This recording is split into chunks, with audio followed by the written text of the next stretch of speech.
أعوذ بالله من الشيطان الرجيم. بسم الله الرحمن الرحيم. الحمد للہ وکفا سلام علی عبادہ الذین اصطفیٰ۔ امام ابن ماجہ رحمہ اللہ اور امام ترمذی رحمہ اللہ نے ابواب العلم نبی علیہ السلام کا ابن عباس رضی اللہ عنہما سے روایت کردہ ارشاد نقل کیا ہے کہ فقیہ واحد اشد علی الشیطان من الف عابد، کہ ایک فقیہ دین کی فہم رکھنے والا، دین کے مزاج سے آشنا،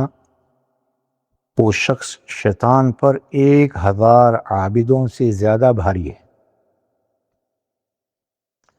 علماء نے لکھا ہے کہ فقاہت کا معنی دینی سمجھ بوجھ ہے، جس کو حضور علیہ السلام نے من یرید اللہ بہ خیرا یفقہہ فی الدین سے تعبیر کیا کہ اللہ کی جس کے ساتھ بھلائی مقصود ہوتی ہے، اللہ کے رحمت خاص اس کی جانب متوجہ ہوتی ہے، اللہ رب العزت کی خاص عنایات کا وہ محور ہوتا ہے، تو اللہ اس کو دین کی سمجھ، دین کی فقاہت، دین کا مزاج عطا فرما دیتا ہے۔ اس لیے اس حدیث میں ایک فقیہ کو شیطان پر محض عبادت گزاروں کی نسبت 1000 گنا زیادہ سخت قرار دیا کہ فقیہ اس عالم دین کو کہتے ہیں جس کا دل کتاب و سنت کی وجہ سے اور اس کا دماغ نور الہی کی مقدس روشنی سے ایسا منور ہو چکا ہے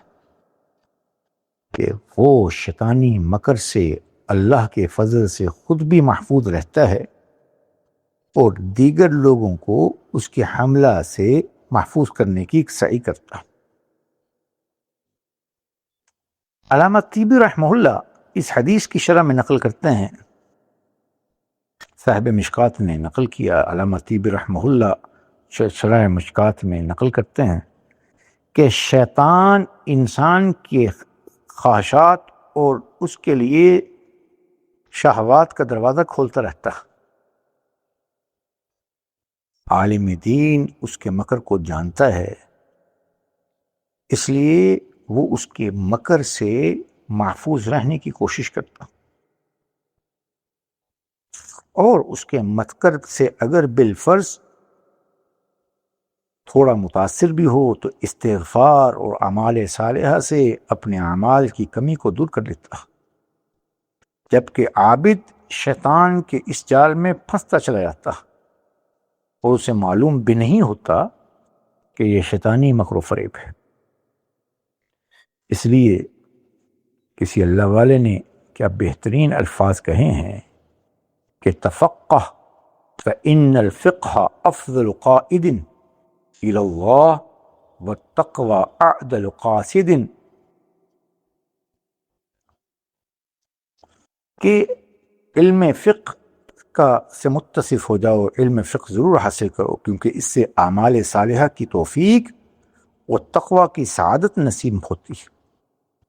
هو العلم الہادی الی سنن الہدا، هو الحسن ینجی من جمیع الشدائد،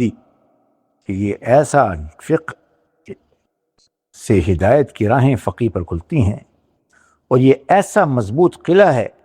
کہ جس کی پناہ میں فقیہ تمام حوادث اور آفات اور شیطانی وساوس سے محفوظ رہتا۔ فإن فقیہا واحدا متورعا اشد علی الشیطان من الف عابد،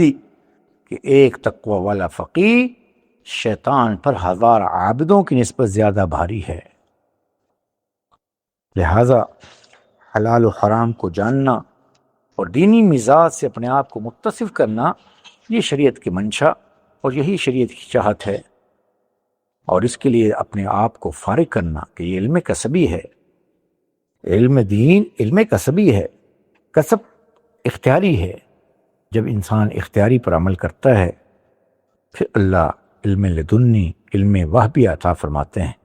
اللہ ہم سب کو اپنی رضا والی زندگی عنایت فرمائے اور شر سے اللہ ہماری نسلوں کی حفاظت فرمائے۔